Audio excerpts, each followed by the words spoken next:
Okay. So, all right, my name is Roscoe Wallace, born and raised in North Omaha. Um, I would have to say I have the typical black male story in saying that, raised by a single parent, my mom. Um, some of the same things that a lot of our black males experience today, I experienced as far as the poverty, um, the brokenness in the home, um, the bad neighborhoods, the poor choices. Uh, all of that culminated into um, juvenile facilities, state prison, and then ultimately federal prison. Totaling those years together, we looking at um, 27, 27 years. There was a time when I was out that I had more time in than I had out in my lifespan. So with the blessings of God, that's no longer an issue. So, um, but to kind of fast forward things, um, dealt the drugs, violently hurt people, established a terrible reputation here for me and my family that I'm not very proud of. I helped gangs get established in 1985. One of the original guys that invited the Bloods here. I won't take any credit for the Crips, but I helped to establish the climate that we're looking at right now. So I have a personal investment in that. But to say all of that, and all of that happening, and it taking me 27 years to figure this thing out. It was me losing my son. My son was murdered. He was shot in the head while I was in federal prison. That was probably the toughest thing that I ever had to address in my life. It was tough. And I didn't know what way I was going to go with that.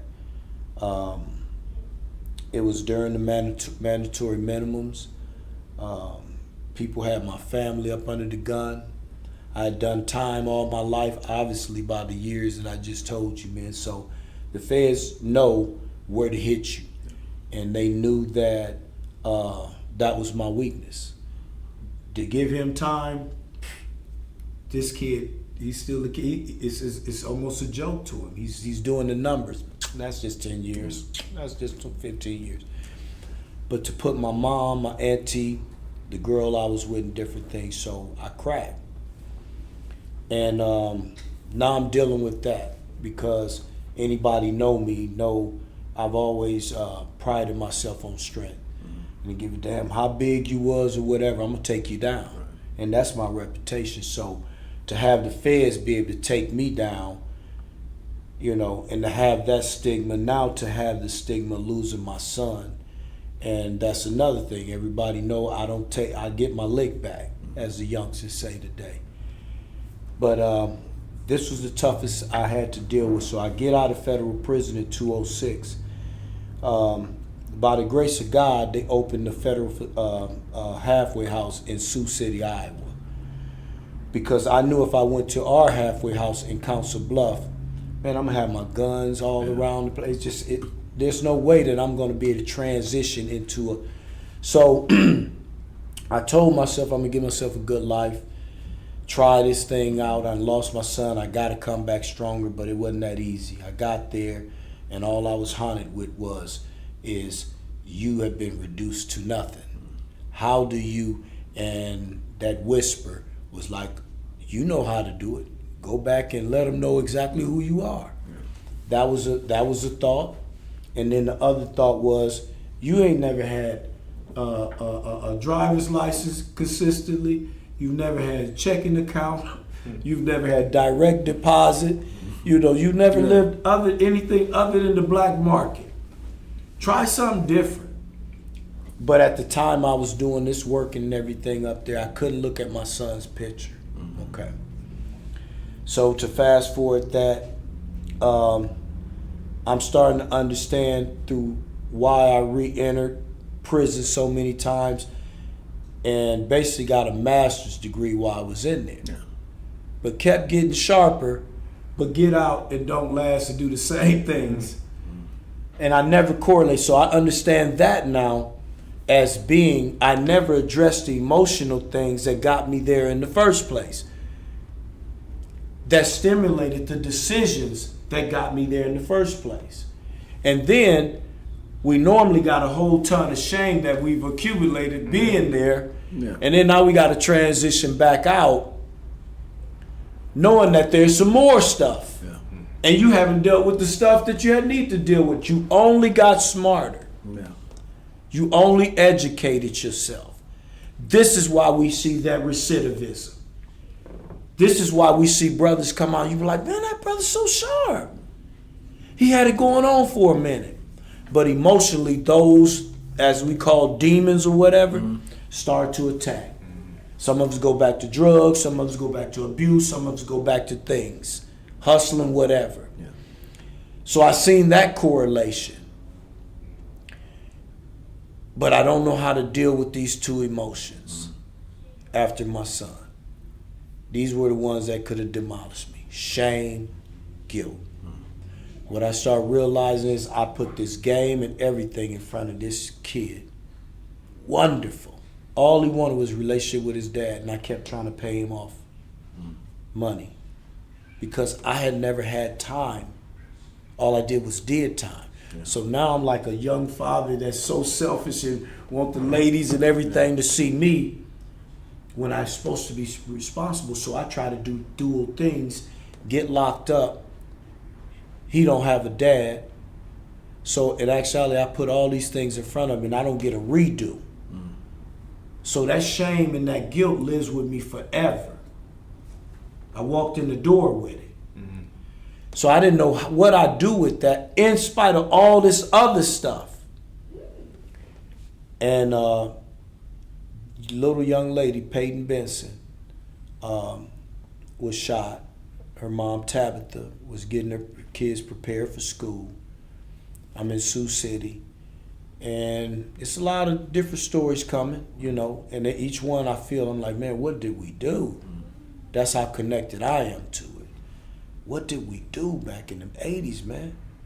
Just let this happen? Yeah. Did we know it was going to be this neighborhood where they was going to change neighborhoods and kids that grew up together was going to kill each other and it was going to create so much pain? Took off like a wildfire. Yeah, did you know this? You were so selfish that you didn't know this? So all these incidents brought that familiarity. But this one, this little 5-year-old girl did something to my soul in a way of that deep shame and guilt. That's where it started. You got to go back home. But how? They talk bad about you. Some people, man, you talking about taking care of kids, man, they gonna catch you slipping. These were the thoughts. But there was the other thought, and I knew it was spiritual, that told me I protected you when you wasn't doing what I needed you to do. What makes you think I won't protect you if you do what I want you to do and what you're supposed to be doing? Now, people talk about hearing these voices and all that. No, this was clear. Yeah. Because how do a dude that you got people calling a rat, this, that, and the other, end up going back into prisons and now standing next to kids that have murdered people? This ain't something that just happens all the time. Yeah. For one, most of the people know that I ain't a rat. I did what I supposed to do for my family. Now a rat comes back and do the same thing that he did.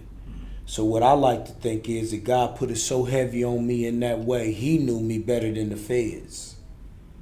And he put it on me so heavy that he knew I would never come back to the streets. So I'm only compelled to do what he created me to do. Not the slick shit in the streets. Yeah. Not moving kilos, women, none of that. Yeah. So sometimes you forced by shame and guilt. And so the way today that I redeem all that is to know first and foremost that I'm going to live with those emotions the rest of my life, but they don't have to control the destiny of the rest of my life, right? I know when I get up sometimes and I have dreams about my son, instantly it creates those emotions. So I get up with that shame and guilt like a nerve. And if I don't process it right, then it becomes my day. Yeah. So this is what I understand about the emotional part of this. So what I choose to do is go to work. I get on that highway, and as I'm going and I'm doing and I'm working with these young men and I'm with these judges and different things, and I'm begging for chances and I'm showing them and doing my workshops, and my staff is so supportive and behind me, then I know that my son is smiling. And then all that other stuff that I told y'all about, right? I processed it for the day. I got through the day. And that's all you got to do. Because those emotions, they don't go anywhere. We got some traumas, bro, ain't going nowhere. Yeah. We got some young men that have been molested by uncles and stuff like that. It's not going anywhere. I have to tell them, you don't have to keep trying to reclaim your manhood. You still got it. And nobody took nothing. But you telling yourself that. So you got to work that shame. That shame will be there because somebody did something to you. Young ladies no different. So we got to teach this simplistic language of emotional hygiene. And as a community, we have to create the spaces for us to be able to process and support each other. And for me, with Viable Healing, that has done more. This restorative thing with these restorative circles have done more than therapy and counseling could ever do in a short amount of time. Reducing violence and all that in DCYC, Radius, these group homes. This is what I've been doing. Been very successful, quiet with it. But it's the most simplistic way to address it. Now we want to pivot a little more off now because we the kids were, bleeding, man. We had to get tourniquets. These kids were bleeding. They ready to tear this thing up, man. Yeah. Now we want to pivot a little bit to the actual culprits. Right. Parents. Yeah. And we don't want to condemn them.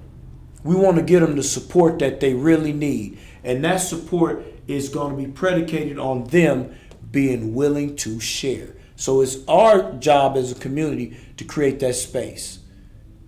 It's some warm, fuzzy space with some good food going. Mm-hmm. Sister, come on up in here. Mm-hmm. I know you're going out this weekend, but come on up in here on Tuesday. Yeah, right.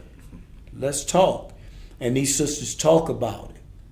And it takes a little bit. I've watched these circles develop. Yeah, that first one or two, especially substances, it might take them 10 circles before they say something. And I've watched brothers and sisters within that 10th circle. You cannot shut them up after that. They feel comfortable. People looking. I've seen it. Yeah. And so we as black people, some take a little longer. Some initially came in the building to share. Whew, Lord, I feel so good, y'all. Yeah. They didn't have nobody get them no instruction or nothing. All they did was share. And somebody else got something out of it. And for those that's shy to really put anything out of it, they may hear something from somebody else in that circle, right? And say, man, that's what I'm going through. Mm-hmm. I won't put it out in this whole circle, but when we eating, before we get into the work, I'm going to slide up on him. So it's always going to be done because the support is there, the space is there, the willingness is there. People have bought in. All those elements is almost spiritual. You got the food and different things like that. And I'll just say this, brothers. We got AA, we got NA. Matter of fact, you can go to any city and catch you a meeting almost at any time. You're a businessman, you talking about, ooh, I want to drink. Man, hey, where's a meeting? Yeah. There's an hour meeting going on somewhere. NA, same thing, maybe not as much as AA. Point I'm making is that, and think about it, why don't we have a space and a place to process the things that got us to the alcohol, that got us to the drugs? Why do we break down and then send you to a rehab to try to support what you should already have out there being supported? Right. So in my mind, viable healing dissipates. It's no longer my business. Because what I did was I have basically franchised it for free.